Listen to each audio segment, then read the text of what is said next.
अस्सलामुअलैकुम। प्रोग्राम आज के अखबार के साथ मैं हूँ रज़ा अब्बास और हमेशा की तरह कुछ मौज़ूआत आज के भी इस प्रोग्राम में हम इन्हीं मौज़ूआत के ऊपर बात करेंगे। अब देखा तो यही जा रहा था कि तहरीक एतमाद के बाद जो मुल्क में जो जारी सियासी बेयकीनी की सूरत हाल है वो किसी न किसी हद तक ख़त्म हो जाएगी, मगर ऐसा नहीं हो रहा है। अब तक हम देख रहे हैं कि सियासी बेयकीनी की सूरत हाल वैसे ही जारी है। पंजाब की सूरत हाल सबके सामने है कि जिस तरह से नौ मुंतखब वज़ीर-ए-आला पंजाब का अब तक जो हल्फ वाला मामला है वो लटका हुआ है। गवर्नर हो या सदर मुमलिकत हो, लाहौर हाई कोर्ट के मुदाखलत करने के बावजूद भी वो मामला अभी तक लटका हुआ है। अगर हम वफाक की बात करें तो वहाँ भी पाकिस्तान तहरीक इंसाफ के चेयरमैन इमरान खान साहब ये कहते हैं, उन्होंने कॉल दी है अपने अरकान को ईद के बाद।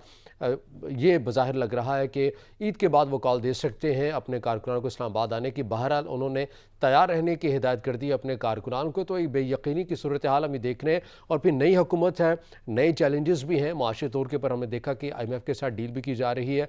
आज वज़ीर ख़ज़ाना मिफ्ताह इस्माइल पाकिस्तान भी आ जाएंगे, जिस तरह उन्होंने मुज़ाकरात किए हैं तमाम IMF के साथ डील किया गया है। और ज़राए के मुताबिक इतलात ये भी आ रही हैं कि जो कर्ज़ा है पाकिस्तान तहरीक इंसाफ की हुकूमत $6 अरब तक रिक्विजिशन या दरख्वास्त लेकर गई थी, जिसमें से कुछ किस्सें मिल भी चुकी हैं।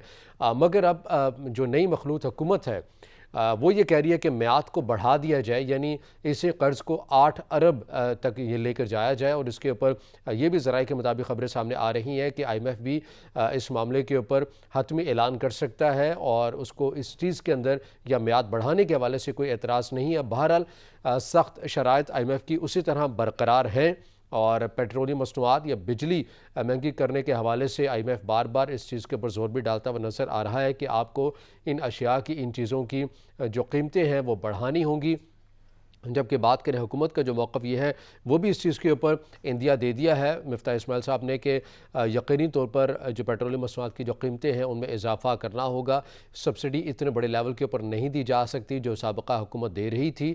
उन्होंने आने वाली नई हुकूमत के लिए जाल बिछाया था, उनको सब्सिडी देनी चाहिए थी, मगर उन्होंने ऐसा नहीं किया है और अब हमें ये सख्त फ़ैसले करने पड़ेंगे। लेकिन साथ साथ ये भी कहा जा रहा है कि टारगेटेड सब्सिडी भी दी जाएगी पेट्रोलियम मसनूआत में या मुख्तलिफ पेट्रोल पम्प्स के ऊपर। मोटरसाइकिल्स या दीगर जो लोग होंगे उनको टारगेट सब्सिडी दी जाएगी। लेकिन ये फार्मूला या तजवीज़ें ही हैं, ये कैसे इनको हतमी शक्ल दी जाएगी ये एक बड़ा सवाल निशान है। फिर लोड शेडिंग के मसाइल भी हैं। अशिया खरनोश के हवाले से भी हमने देख रहे हैं कि कीमतों में अदम इस्तेहकाम है, उसी तरह बरकरार है। शहरी बार बार कह रहे हैं कि अशिया की जो कीमतें हैं उनमें मुस्तहकम वो नहीं हैं, उनकी कीमतें आए रोज़ बढ़ती भी जा रही हैं। तो ये तमाम तर चैलेंजेस है। इसके साथ साथ election commission for funding case Pakistan Tehreek Insaf का वो भी खासा चैलेंज है। बार बार इमरान खान साहब ये मौक़िफ़ अपनाते हुए नज़र आ रहे हैं कि जानिबदार हैं चीफ इलेक्शन कमिश्नर। और जिस तरह कल साबिक़ वज़ीर ख़ारजा शाह महमूद कुरैशी साहब ने ये कहा कि हमें ये लग रहा है, हमें ये इशारे मिल रहे हैं कि हमारी जमात को दीवार के साथ लगा दिया जाएगा। फॉरेन फंडिंग केस के अंदर ऐसे कोई फ़ैसला सुनाने की साजिश की जा रही है या ऐसा कोई इम्कान ज़ाहिर किया जा रहा है। जबकि जो नई मखलूत हुकूमत है वो ये कहती है कि 7 या 8 साल से ये मामला ज़ेर इल्तवा है और इल्तवा भी पाकिस्तान तहरीक इंसाफ ही की वजह से है कि बार बार अदालतों में जाती है और ये फ़ैसला नहीं होने दे रही। ताहम अब इस्लामाबाद हाई कोर्ट का फ़ैसला है कि 30 दिन के अंदर इस फैसले को सुनाना है। कल एक अहम समाअत भी होनी है इसी हवाले से। और कल ही पाकिस्तान तहरीक इंसाफ ने एहतजाज की कॉल भी दे दी है कि वो इलेक्शन कमीशन के बाहर एहतजाज भी अपना रिकॉर्ड करवाएंगे। इन तमाम सूरत हाल के ऊपर बात करेंगे वफाकी सतह के ऊपर और तमाम मुल्की माशी हवाले से, पंजाब की सूरत हाल के हवाले से भी, और फिर पाकिस्तान तहरीक इंसाफ ने जो कॉल दी है उस हवाले से भी, और election commission for funding case के हवाले से भी बात करेंगे। और इन तमाम अमूर के ऊपर बात करने के लिए हमें टेलीफोनिक लाइन पर ज्वाइन किया है ब्यूरो चीफ लाहौर अनीफ कमर साहब ने। अनीफ साहब, सबसे पहले आपके वक्त का बहुत शुक्रिया। बात कर लेते हैं माशी हवाले से बात कर लेते हैं कि नई हुकूमत है, नए चैलेंजेस हैं, लेकिन वही रोड मैप है जो साबिक़ा हुकूमत का था, यानी कि जो तनकीद करती रही थी ये नई मखलूत हुकूमत जब अपोजिशन में थी कि आप IMF की सख्त शराइत आपने तस्लीम कर ली हैं, आपको कन्विंस करना चाहिए था उन्हें। तो नई हुकूमत भी उसी तरह ही है, पेट्रोलियम मसनूआत की कीमतें, बिजली आपको महंगी करनी पड़ेगी, वही डिमांड्स, वही मुतालबात IMF के सामने हैं। और अब मिफ्ताह इस्माइल साहब ने तो इंदिया भी दे दिया है कि हमें बढ़ानी पड़ेंगी, इसके अलावा कोई हल नहीं है। राजा साहब, आपका बहुत शुक्रिया। ये इंटरनेशनल इदारों के साथ जो एग्रीमेंट्स किए जाते हैं, जो मुआहदे होते हैं, ये हुकूमती सतह पर होते हैं, रियासती सतह पर होते हैं, और आने वाली जो हुकूमतें होती हैं वो भी बाउंड होती हैं कानूनी तौर पर भी और अखलाकी तौर पर भी, उन मुआहदों पर अमल करने की। तो ये जो IMF के साथ जो प्रोग्राम शेड्यूल हुआ है ये इस हुकूमत ने नहीं किया, ये तहरीक इंसाफ की हुकूमत ने किया था, और उस वक्त भी मुआशी माहिरीन जो थे वो इस बात पर इसरार कर रहे थे। जैसे ही तहरीक इंसाफ की हुकूमत आई थी तो मुआशी माहिरीन की अक्सरियत की ये राय थी कि इन्हें फौरी तौर पर IMF के साथ किसी प्रोग्राम में चले जाना चाहिए ताकि पाकिस्तान की जो मईशत है उसको कोई संभाला मिल सके और जो मामलात है मुआशी वो किसी नगर पर चल सके। लेकिन अनफॉर्चुनेटली तहरीक इंसाफ की हुकूमत ने मुआशी माहिरीन के बकौल गैर जरूरी ताखीर की IMF के पास जाने में। फैसला नहीं कर पाए पहले कि IMF के पास जाना है नहीं जाना। इसी दौरान वजीर खजाना जो थे असद उमर, उनको तब्दील किया गया, टीम तब्दील की गई। तो ये सारी सूरत हाल में जब कोई चारा नहीं रहा और मईशत को नाकाबिले तलाफी नुकसान पहुंचा तो फिर वही फैसला करना पड़ा जिसकी तरफ जो एक्सपर्ट थे वो इशारा कर रहे थे, यानी आपको जाना पड़ा IMF के पास। और फिर IMF की वो शराइत भी आपको माननी पड़ी जो अगर आप आगाज में ही उस पर चले जाते तो शायद आपको उतनी कड़ी शराइत का सामना ना करना पड़ता। अब जो इस हुकूमत ने एग्रीमेंट किया ये उसी की एक्सटेंशन है, उसी एग्रीमेंट की। इसके सिवा कोई चारा नहीं हुकूमत के पास के, ना तो इस कदर वसाइल हैं और इस कदर आपकी मईशत में जान है कि आप वो सारे कर्जे पे आउट कर दें और उसके बाद IMF का प्रोग्राम खत्म कर दें। ऐसी तो कोई सूरत हाल है नहीं। तो लिहाजा बामरे मजबूरी आपको उसी प्रोग्राम का ही सहारा लेना पड़ेगा। इस हुकूमत ने कोशिश की कि उसकी कोई टाइम लिमिट एक्सटेंशन हो जाए उसमें, या उसको जो कर्ज की रकम है उसमें एक्सटेंशन हो जाए। तो इस हवाले से जो मुफ्ती इस्माइल साहब हैं उन्होंने कहा है कि IMF ने गालिबन उनकी ये जो रिक्वेस्ट है उसको मान लिया है और कर्ज की रकम भी बढ़ा दी है और टाइम में भी एक्सटेंशन दे दी है। लेकिन इस सारी सूरत हाल में पाकिस्तान की मईशत और उसके आम आदमी पे जो असरात हैं उस पर कोई वाज़ेह फर्क पड़ता दिखाई नहीं देता, बल्कि उसकी मुश्किलात एज इट इज जारी रहेंगी। शायद उसमें कुछ इजाफा भी हो जाए, जैसा कि पेट्रोल मसनूआत की और बिजली पे सब्सिडी खत्म करनी पड़ेगी इनको।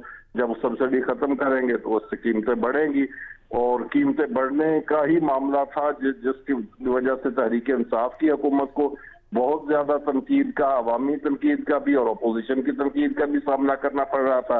अब इस हुकूमत में भी कीमतें बढ़ेंगी तो आम आदमी कोई उसको आसानी से तो बर्दाश्त नहीं करेगा। आम आदमी भी तनकीद करेगा और अपोजिशन जो है वो तो है ही एहतजाज पे इस वक्त, उसकी तनकीद भी और ज्यादा बढ़ जाएगी। इसलिए ये चैलेंज तो है और ये कोई अचानक चैलेंज नहीं है। जब ये हुकूमत में आ रहे थे तो इनको ये सारी सूरत हाल का पता था और ये किसी खुशफहमी में या गलत फहमी में नहीं मारे गए।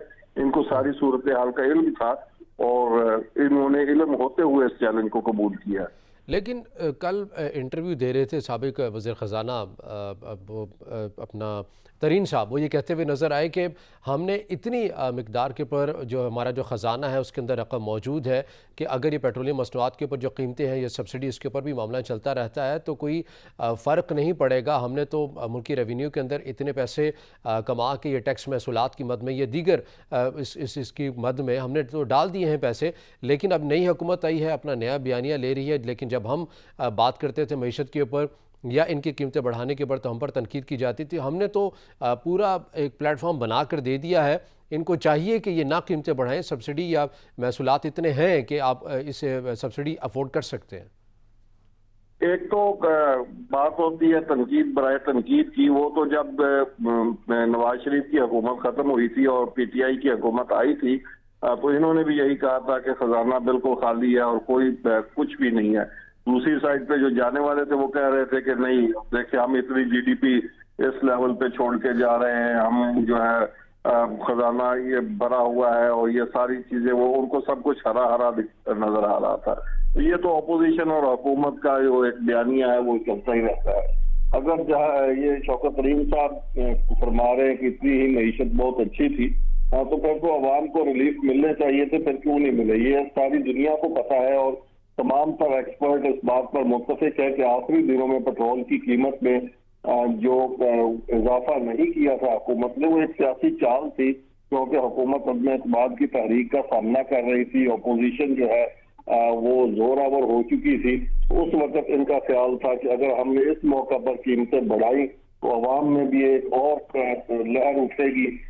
इसलिए अवाम को एक रिलीफ देने के लिए और ठंडा करने के लिए ये कोशिश की गई थी, और ये सोचा था कि अगर अदम एतमाद से बच गए और हुकूमत रह गई तो फिर बाद में कीमतें बढ़ा लेंगे, और अगर ना बचे तो फिर आने वाले भुगतेंगे। तो ये तो सारी सूरत हाल पता था इनको। ये एक प्लानिंग के तहत एक सियासी तौर पे एक फायदा लेने के लिए ये कीमतों में जो है वो उसका इजाफा नहीं किया गया था। अदरवाइज तो दुनिया भर के मुआशी माहिरीन इस बात पर मुत्तफिक थे कि आलमी बरादरी में कीमतें बढ़ रही हैं और यहाँ आप कैसे उनको कर सकते हैं। और जिस टैक्स का आप जिक्र कर रहे हैं आपने इतना लेकिन ये भी तो रियलिटी है कि हमने देखा कि जब पेट्रोलियम मसनूआत की कीमतों में पहले भी इससे पाकिस्तान तहरीक इंसाफ की हुकूमत में इजाफा हुआ या आइंदा इजाफे होने की बातें चल रही थी, तो यही पाकिस्तान मुस्लिम लीग नून थी जो तनकीद करती हुई नज़र आ रही थी। खाकान अब्बासी साहब कहते थे नहीं पेट्रोल सस्ता होना चाहिए, मिफ्ता इस्माइल साहब ये कहते होते थे, दलाइल देते होते थे। तो अब ये तमाम सियासी जमातें ये सबक हासिल क्यों नहीं कर लेती कि कम से कम मईशत के ऊपर हमें सियासत नहीं करनी है, मईशत के ऊपर एक पेज के ऊपर आ जाएं, बाकी दीगर अमूर के हवाले से आप सियासत कर लें। क्योंकि जो काम पीटीआई करती थी उसके ऊपर ये तनकीद करते थे, अब वही काम खुद करने पड़ रहे हैं तो कह रहे हैं कि पीटीआई अगर कर जाती, उन्होंने जाल बिछाया हमारे लिए, तो ये तय कर लें कि आपने मईशत के ऊपर सियासत नहीं करनी है।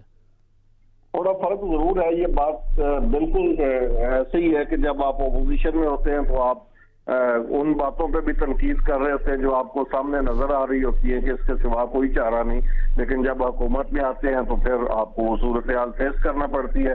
ये बात तो मैं अर्ज कर चुका हूँ कि इसमें तो ऐसे ही है कि जब आप अपोजिशन में है तो आपने हर कीमत पे तनकीद ही करनी है, चाहे कोई अच्छा भी कर रहा है, और अगर आप हुकूमत में है तो फिर आपको वो चीजें फेस करनी पड़ेगी। लेकिन जिस तरह आपने बात की, ये मीसाके मईशत की तजवीज मियां शहबाज शरीफ ने बतौर अपोजिशन लीडर इस पीटीआई की हुकूमत को पहले दिन दी थी, और इन्होंने कहा था कि आइए कौमी असम्बली में आपको याद होगा कि हम मीसाके मईशत करते हैं, और मीसाके मईशत का मतलब ही यही था कि ये जो हमारी इकॉनमी है और इकॉनमी के जो मसाइल हैं इस पर एक दूसरे की टांगे खींचने की बजाय, एक दूसरे की तनकीद करने की बजाय इस पर मुतफिका कौमी लाहे अमल बनाए, और इस हवाले से जो भी मंसूबा बने, जो भी प्रोजेक्ट बने, वो किसी हुकूमत के आने या जाने से मुतासर ना हो, बल्कि वो एक नेशनल प्रोजेक्ट के तौर पे चलता रहे और इसमें किसी किस्म का रखना ना डाला जाए। लेकिन अनफॉर्चुनेटली उस वक्त के प्राइम मिनिस्टर ने उनकी बात पे कान नहीं धरा। आज आपको अब भी याद होगा कि मुस्लिम लीग नून के जो एहसन इकबाल साहब हैं, उन्होंने एक खत लिखा है असद उमर साहब को, वो चूंकि प्लानिंग के मनसूबाबंदी के वजीर बने हैं, इससे पहले असद उमर साहब थे, तो उन्होंने वो जो खत लिखा है उसमें भी इसी बात का इजहार किया गया है कि आप आए मेरे साथ मीटिंग करें, मुझे बताएं कि आपने कौन कौन से प्रोजेक्ट शुरू किए हैं और वो आगे जारी रहने चाहिए, मुझे उनके बारे में ब्रीफिंग दें ताकि हम कौमी लेवल पर मुल्की मफाद में उन प्रोजेक्ट्स को आगे बढ़ा सके, जारी रख सके, और एक अच्छी जो है वो बुनियाद रखी जाए। इस तरह की बिल जो है वो दूसरी साइड से भी होनी चाहिए। ये जब तक नहीं होगी उस वक्त तक आप ना तो इकोनॉमी के मामला दुरुस्त कर पाएंगे, ना ही किसी कौमी मिसाक पे पहुंच सकेंगे, और फिर इसी तरह ही होगा कि जो हुकूमत आएगी वो सफर करती रहेगी और जो अपोजिशन होगी वो उस पर तनकीद करती रहेगी। तो इसलिए ये आपकी बात दुरुस्त है कि तमाम पॉलिटिकल पार्टीज को, वो हुकूमत में हों या अपोजिशन में, उनको ये मईशत के मामला पे कंप्रोमाइज नहीं करना चाहिए, क्योंकि मईशत जो है इस वक्त डायरेक्ट कौमी सिक्योरिटी के साथ रिलेट हो चुकी है। अगर आपकी मईशत मजबूत नहीं है तो आपकी कौमी सलामती खतरे में है। इसलिए इस बात का तकाजा है, कौमी सलामती का भी ये तकाजा है कि जो मईशत के मामलात हैं उन पर एक कौमी इत्तेफाक राय पैदा किया जाए, जो भी मंसूबे, बड़े मंसूबे शुरू किए जाएं, वो जो भी हुकूमत शुरू करे, आने वाली हुकूमत उसको जारी रखे, जो भी इंटरनेशनल मुआहदे हों आने वाली हुकूमत भी उनको फॉलो करे, और इस मामले में पूरी पार्लिमान का इनपुट लेकर इत्तेफाक राय के साथ एक मुआशी पॉलिसी बनाई जाए, और जो चैलेंजेस हैं उनको सामने रखते हुए इस तरह की पॉलिसी बनाई जाए कि मुल्क मुआशी गर्दाब से निकले और आम आदमी को भी उसका कोई फायदा पहुंचे। साथ में बताइएगा, क्योंकि अब ये जो नई मखलूत हुकूमत है वो तो कहती हुई नज़र आती है कि हमने जो आइनी जो मुद्दत जो बाकी रह गई है वो हमने मुकम्मल करनी है। अब तो बजट की भी बातें हो रही हैं कि बजट भी यही हुकूमत देकर जाएगी। आपको लगता है कि बजट वाकई अवामी मफाद में होगा या फिर सख्त फैसले किए जाएंगे और सख्त फैसले करने की ये नई मखलूत हुकूमत इस पोजीशन में है, या फिर अवामी मकबूलियत के लिए ऐसा बजट दे जाएंगे जो फिर किसी नई हुकूमत आने वाली के लिए चैलेंजेस का सामना होगा? और साथ में ये बताइएगा, क्योंकि हम पहले ये भी देख रहे थे कि फैसला ये किया गया था कि खाकान अब्बासी साहब ये बार बार कहते हुए नज़र आ रहे थे कि जैसे ही तहरीक अदम एतमाद कामयाब होगी, इंतखाबी इस्लाहात हम करेंगे और फ़ौरन इंतखाबात के ऊपर हम चले जाएंगे। तो फिर ये जो थॉट्स हैं, ये जो ख्यालात हैं, ये कैसे रद्द हुए हैं और क्यों हुए हैं, आप क्या समझते हैं? इस हवाले से जो हुकूमत में शामिल जमातें हैं उन तमाम में इत्तेफाक राय नहीं था कि ये हुकूमत अपनी बाकी मानदा मुद्दत है वो पूरी करेगी या कबल अज वक्त इंतखाबात पे जाएगी। पॉलिटिकल पार्टीज की, हुकूमत में शामिल पार्टीज की एक बड़ी तादाद का ये नुक्ता नजर था और है कि हुकूमत को जल्द अज जल्द इंतखाबात की तरफ चले जाना चाहिए और ये बाकी जो साल 1.5 साल का टर्न्योर है उसको पूरा करने की कोशिश नहीं करनी चाहिए, क्योंकि मसाइल इस तरह के हैं कि वो इतनी कम मुद्दत में हल नहीं होंगे और आने वाली हुकूमत को जो मैंडेट लेकर आएगी उसका ये इस्तेहकाक बनता है कि वो इसको हल करे इन मामलात को। लेकिन ये भी दूसरी साइड पर राय पाई जाती थी कि जब आपको हुकूमत मिल गई है तो आप डिलीवरी करें, आप अपना गवर्नेंस को बेहतर करें और जो आने वाली मुद्दत है साल 1.5 साल की उसको कंप्लीट करें और वक्त पे इंतखाबात कराएं और फिर उसके नतीजे में जो भी हुकूमत बने वो ज़माम इक़्तिदार संभाले। ये वाज़ेह तौर पर डिवीजन थी और है हुकूमत में। लेकिन मेरा नुक्ता नज़र ये है कि अगर इस हुकूमत ने ये बजट दे दिया तो फिर ये मुद्दत पूरी करेगी। बजट जैसा कि आपने कहा कि उसमें सख्त फैसले करने पड़ेंगे, बजट से पहले भी सख्त फैसले इनको करने पड़ रहे हैं और ये बजट में भी करेंगे, लेकिन इनको क्योंकि ये किसी गलत फहमी के नतीजे में इक़्तिदार में नहीं आए, इनको सारी मुआशी सूरत हाल का बहुत अच्छी तरह इल्म है और इनका ये दावा है कि वो इस मुआशी सूरत हाल को बेहतर अंदाज में टैकल कर लेंगे। इसके लिए थोड़ा टाइम इनको चाहिए होगा, लेकिन ये टैकल कर लेंगे, ये हुकूमत का दावा है और इसी दावे के नतीजे में ही वो पुरुम्मीद है कि वो बजट पेश करेगी और उस बजट में आम आदमी को निस्बतन रिलीफ भी देगी और उस रिलीफ के नतीजे में आम आदमी उस कारकर्दगी से कदरे मुतमईन होगा जिसका फायदा उसको आने वाले इंतखाबात में होगा। एक ये बात है कि अगर ये बजट में मुश्किल फैसले नहीं करते और आम आदमी को रिलीफ देते हैं और जिस तरह के तहरीक इंसाफ की हुकूमत कहती रही है कि ये मसनूई तौर पर मईशत को ऑपरेट करते हैं, अगर ये मसनूई तौर पर भी ऑपरेट कर लेते हैं और आम आदमी को रिलीफ मिल जाता है महंगाई में, तो उसका फायदा इलेक्शन में इन्हीं को होगा और फिर उसके नतीजे में इम्कान यही है कि यही ज्यादा अक्सरियत में आएंगे। इसलिए ये कोई ऐसा फैसला तो नहीं करेंगे कि साल 1.5 साल के बाद खुद इनको ही भुगतना पड़े, इसलिए ये बड़े दूर अंदेशी से काम लेंगे और ऐसे फैसले करेंगे जिनका वक्ती तौर पर भी नुकसान ना हो और लॉन्ग टर्म में भी नुकसान ना हो। एक तो ये है और दूसरा ये है कि चूंकि तहरीक इंसाफ का मुतालबा है कि फौरी तौर पे इलेक्शन करा दिए जाए, लेकिन मुझे फौरी तौर पर इलेक्शन होते हुए नजर नहीं आ रहे। इलेक्शन कमीशन भी एक सुप्रीम कोर्ट में स्टेटमेंट दे चुका है और वो कह चुका है कि वो 3-4 माह में इलेक्शन नहीं करा सकता। इसके अलावा आप देखें तो तहरीक इंसाफ अगरचे सड़कों पर है, कंपेन उसने शुरू की हुई है, अवामी कंपेन, लेकिन उस अवामी कंपेन को भी मैं प्रोलॉन्ग होता हुआ देख रहा हूँ और जैसे ही वो प्रोलॉन्ग होगी उसकी शिद्दत में और हिद्दत में कमी आएगी। अब आप देखेंगे तकरीबन एक अशरा रह गया है, ये ईद के दिन है, इन दिनों में तो कोई एक्टिविटी होगी नहीं तहरीक इंसाफ की तरफ से। उसके बाद 29 मई को ऐलान किया है तहरीक इंसाफ ने कि वो जलसा करेगी मुल्तान में। अब अगर 29 मई को मुल्तान में जलसा करती है तो इसका मतलब यह है कि मई का सारा महीना तो गुजर गया, उसके बाद मुल्तान में जलसा होगा। जिस लॉन्ग मार्च की कॉल दी जा रही है इसका मतलब है कि वो मई में नहीं हो सकता। जब आप मई में मुल्तान में एक जलसे की कॉल दे रहे हैं तो उससे पहले लॉन्ग मार्च की कॉल तो पॉसिबल नहीं होगी। तो उसके बाद जून शुरू हो जाएगा, बड़ा गर्मी का महीना है, सख्त गर्मी होगी।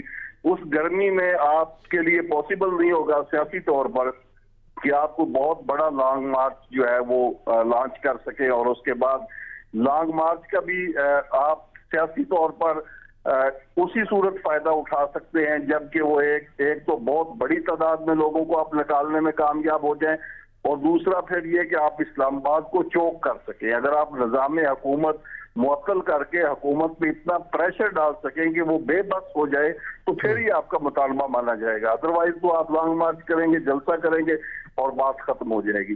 तो इसलिए तहरीक इंसाफ को भी कबल अज वक्त या फौरी इंतखाबात कराने के लिए जिस तरह के चैलेंज का सामना है, मुझे नहीं लगता कि पाकिस्तान तहरीक इंसाफ, लेकिन ये कार्ड तो पाकिस्तान तहरीक इंसाफ ने शो कर दिया कि हम कारकुनान तैयारी करें, हम किसी भी वक्त कॉल दे सकते हैं। इमरान खान साहब ने कहा इस्लामाबाद की, ये कार्ड तो शो हो गया, लेकिन इसके साथ साथ आपको लगता है कि केपी असम्बली की तरफ भी वो बढ़ेंगे, वहाँ से भी उसको तहलील कर सकते हैं, पंजाब से भी मुसाफी हो सकते हैं, या अगर मार्च ना किया गया जैसे आप मौसम की वजूहात भी बता रहे हैं या दीगर वजूहात भी बता रहे हैं, तो फिर ये कार्ड भी पाकिस्तान तहरीक इंसाफ महफूज रखती है, इसको भी इम्प्लीमेंट किया जा सकता है? बिल्कुल आपकी बात ठीक, ये कार्ड्स हैं आपके पास, तहरीक इंसाफ के पास, लेकिन ये सारे मरहलावार ही इस्तेमाल होंगे ना। अब अगर आप पहले लॉन्ग मार्च की तरफ जाते हैं और लॉन्ग मार्च के नतीजे में वो आप सम्राट हासिल नहीं कर पाते, तो फिर आप अगले स्टेप की तरफ बढ़ेंगे। ऐसे तो नहीं होगा कि आप लॉन्ग मार्च की कॉल भी दे दें और असम्बलियां भी आप तहलील कर दें, ये सारे ऑप्शन इकट्ठे तो इस्तेमाल नहीं करेंगे। अब देखें कि मई के पूरे महीने में आप जलसा करेंगे, आगे आके जून या जुलाई में आप लॉन्ग मार्च की तरफ जाएंगे। जब लॉन्ग मार्च आपका उसका फायदा नहीं हो पाएगा, उसके समरात हासिल नहीं हो पाएंगे, फिर आप असम्बलियों की तहलील की तरफ जाएंगे। तो इस सारे मामले में आपके ये 2-3 माह इजीली गुजर जाएंगे। जब ये 2-3 माह गुजर जाएंगे तो वो नवंबर जो है, जिसका ये सारे फसाने में कहीं जिक्र आ रहा है और कहीं नहीं आ रहा, तो वो नवंबर भी करीब आ जाएगा। तो फिर मुल्की सतह पे और तब्दीलियां भी होंगी। जाहिर है नवंबर में एक बड़ी शख्सियत की तकर्री का मामला भी है, वो भी चीजें होंगी। और तहरीक इंसाफ ने माजी में जो लॉन्ग मार्च किया था और उसके नतीजे उस लॉन्ग मार्च में उनको शायद ये याद होगा आपको कि उसके साथ अवामी तहरीक भी शामिल थी, ताहिरुल कादरी साहब की।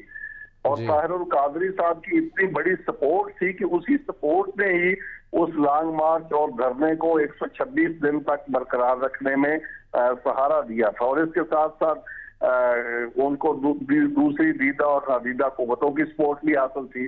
अब ये सारा काम खुद अकेले अपने जोरे बाजू पे तहरीक इंसाफ को करना पड़ेगा। और जब तहरीक इंसाफ अपने जोरे बाजू पे ये लॉन्ग मार्च करेगी, उसके नतीजे में धरना देगी और उसके नतीजे में निज़ाम हुकूमत को मफलूज कर पाएगी या नहीं कर पाएगी, और हुकूमत कितनी बेबस हो जाएगी उनकी इस मूव के नतीजे में, ये एक बड़ा चैलेंज है और ये सवालिया निशान है। अगर ये कर पाती है तहरीक इंसाफ, इसमें कामयाब हो जाती है, हुकूमत को वो बेबस कर देती है और हुकूमत मजबूर हो जाती है घुटने टेकने पर, तो फिर कबल वक्त इंतखाबात भी होंगे और फिर उसका फायदा तहरीक इंसाफ को भी होगा। लेकिन अगर ये प्रैक्टिस कामयाब नहीं होती तो इसके नतीजे में तहरीक इंसाफ को मजीद जो है वो नाकामी का सामना करना पड़ेगा और उसको वो आने वाले इलेक्शन में भी फेस करेगी। उसको इलेक्शन में भी वो उन नतायज का सामना करना पड़ेगा अगर उसकी ये तहरीक कामयाब नहीं हो पाती तो। सही, ठीक। अब मुझे बताइएगा कि पंजाब की सूरत हाल के ऊपर बात कर लेते हैं। वहाँ पर एग्जैक्टली अब क्या चल रहा है? हम देख रहे हैं कि हल्फ लेने वाला जो मामला अभी तक लटका हुआ है, Islamabad high court, Lahore high court ने भी मुदाखलत की, मगर उसके बावजूद भी अब तक कोई हतमी फैसला नहीं हो सका है। तो नून लीग अब क्या सोच रही है? रजा साहब, जब जो एजिटेशन की सियासत होती है ना, एहतजाज की सियासत, ये वक्ती तौर पर तो बड़ी पॉपुलर हो जाती है। आप नारे लगाते हैं, आप एक्सप्लॉयटेशन करते हैं, आप लोगों को सड़कों पे ले आते हैं, आप किसी भी हुकूमत को मानने से इनकार कर देते हैं, जज्बाती नारे, जज्बाती तकरीरें होती हैं, आम आदमी खींचा चला जाता है। लेकिन जब ये एहतजाज ज्यादा प्रलॉन्ग करता है, एक लंबे अरसे तक चलता है, तो फिर आम आदमी उससे मायूस होना शुरू हो जाता है। जब उसके रिजल्ट सामने नहीं आते, फिर वो फेड अप होना शुरू हो जाता है और फिर आम आदमी फेड अप होता है। फिर आम आदमी अपने मसाइल जो जिनको वो वक्ती तौर पर उलाकर आपके साथ चल रहा होता है, उसको वो मसाइल भी याद आने शुरू हो जाते हैं और वो फेस करना शुरू हो जाता है। तहरीक इंसाफ की हुकूमत ने जो एजिटेशन का रवैया अपनाया हुआ है पंजाब में, लोग अब इसको डिस्कस कर रहे हैं। आम आदमी देख रहा है कि एक हुकूमत को जो कि एस्टेब्लिश हो गई है, जो कि कायम हो गई है, उसको चलने नहीं दिया जा रहा, उसके रास्ते में रोड़े अटकाए जा रहे हैं और उसके नतीजे में नुकसान किसका हो रहा है? सूबे का हो रहा है, अवाम का हो रहा है। पंजाब में किसी की हुकूमत नहीं है इस वक्त। पंजाब में लोगों को नहीं पता कि उन्होंने अपने मसाइल की दादरसी के लिए किससे राब्ता करना है, कौन हुकूमत में है, कौन वजीर है, कौन काबीना है, ये कोई पंजाब में इस वक्त नहीं है। और इस सारी सूरत हाल का अवाम को मुख्तलिफ शक्लों में सामना करना पड़ रहा है। महंगाई के मामलात हैं, अमन अमान के मामलात हैं, ये बिजली के मामलात हैं। ये सारी चीजों के लिए लोग किस तरफ देखें, कौन है हुक्मरान, ये सवाल अब शिद्दत के साथ आम आदमी की नजर आम आदमी उठा रहा है। और आम आदमी अब ये चाहता है कि वो कोई जो भी नतीजा निकला है, जो भी रिजल्ट आया है, उसके नतीजे में वजीर आला बना है, उसको काम करने दिया जाए। जब उसको काम करने दिया जाएगा तो फिर ही उसकी अच्छी या बुरी कारकर्दगी सामने आएगी। 23 दिन हो गए हैं, सूबे में कोई चीफ एग्जेक्टिव नहीं है। इसका जो नुकसान है वो तहरीक इंसाफ की हुकूमत को हो रहा है। लोगों को लग रहा है कि तहरीक इंसाफ ने और काफ लीग भी जानबूझकर रोड़े अटका रही है और अपनी शिकस्त को असूली तौर पर वो तस्लीम नहीं कर रही। एक ग्रेस के साथ तस्लीम करना चाहिए था सूरत हाल को और उसके नतीजे में अपना जो अगला रोल है, जो अपोजिशन की शक्ल में मुतय्यन हुआ है, उसको अदा करना चाहिए था। अब ये सारा एक तो आईनी बहरान है और दूसरा ये जो सियासी बहरान है, इसको भी पाकिस्तान तहरीक इंसाफ फेस करेगी। और मुस्लिम लीग नून जो है वो इसकी एक कंपेन कर रही है कि देखें जी, ये तमाम तर हमारे जो हक में नताए जाने के बावजूद हमें तस्लीम नहीं किया जा रहा और हुकूमत नहीं करने दी जा रही, रोड अटकाए जा रहे हैं। इसका फायदा जो है लॉन्ग टर्म में मुस्लिम लीग नून उठाने की कोशिश करेगी और जबकि इसका नुकसान जो है वो तहरीक इंसाफ को होगा। अब आईनी बहरान भी है, जाहिर है। प्राइम मिनिस्टर हाउस से एक और खत लिख दिया गया है प्रेसिडेंट को और जिसमें याद दिलाया गया है कि हाई कोर्ट के हुक्म के बावजूद जो है वो हलफ लेने के लिए किसी मौजूद शख्सियत की तकर्री नहीं की गई, जो कि आइन की खिलाफ वर्जी है, हाई कोर्ट के अहकामात की भी खिलाफ वर्जी है। अब देखिए ऐवान सदर उस दूसरे खत पे क्या रवैया इख्तियार करता है, लेकिन जैसा भी होगा ये आईनी बहरान। लेकिन ये मामला हल नहीं हो गया था जब सदर मुमलिकत ये खबरें आ रही थी कि चेयरमैन सेनेट है वो लेंगे, हल्फ लेंगे, और ये भी खबरें चलती रही कि पंजाब हुकूमत का जो जहाज़ है वो उनको लेने भी चला गया। तो फिर मामला कहाँ पर दोबारा जो है इसमें लटक गया ये वाला मामला?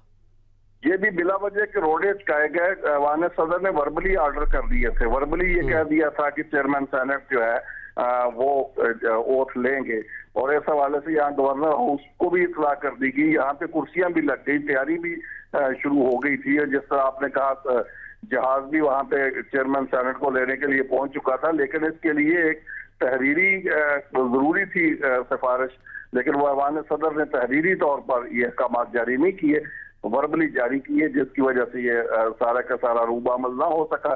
तो ये सारी चीजें आम आदमी देख रहा है, वो देख रहा है कि किस तरह कानूनी मोशगाफियों के जरिए एक आने वाली हुकूमत के रास्ते में रुकावटें खड़ी की जा रही है। लेकिन इसका फायदा इस एहतजाज का और इस तरह की कानूनी मोशगाफियां निकालने का और हर्डल्स खड़े करने का ये तहरीक इंसाफ को कोई फायदा नहीं होगा, इसका अल्टीमेट नुकसान ही होगा। पाकिस्तान के अवाम को तो नुकसान हो ही रहा है, तहरीक इंसाफ को भी बतौर पॉलिटिकल पार्टी इसका नुकसान ही होगा। सही। फॉरेन फंडिंग केस के हवाले से बात कर लेते हैं। क्या समझते हैं फैसला आ जाएगा? जो तशवीश, जो इम्कान जाहिर की जा रही है, जिसमें पीटीआई अपने तहफ़्फ़ुज़ात भी कर रही है, कोई डर है, कोई खौफ है पीटीआई को?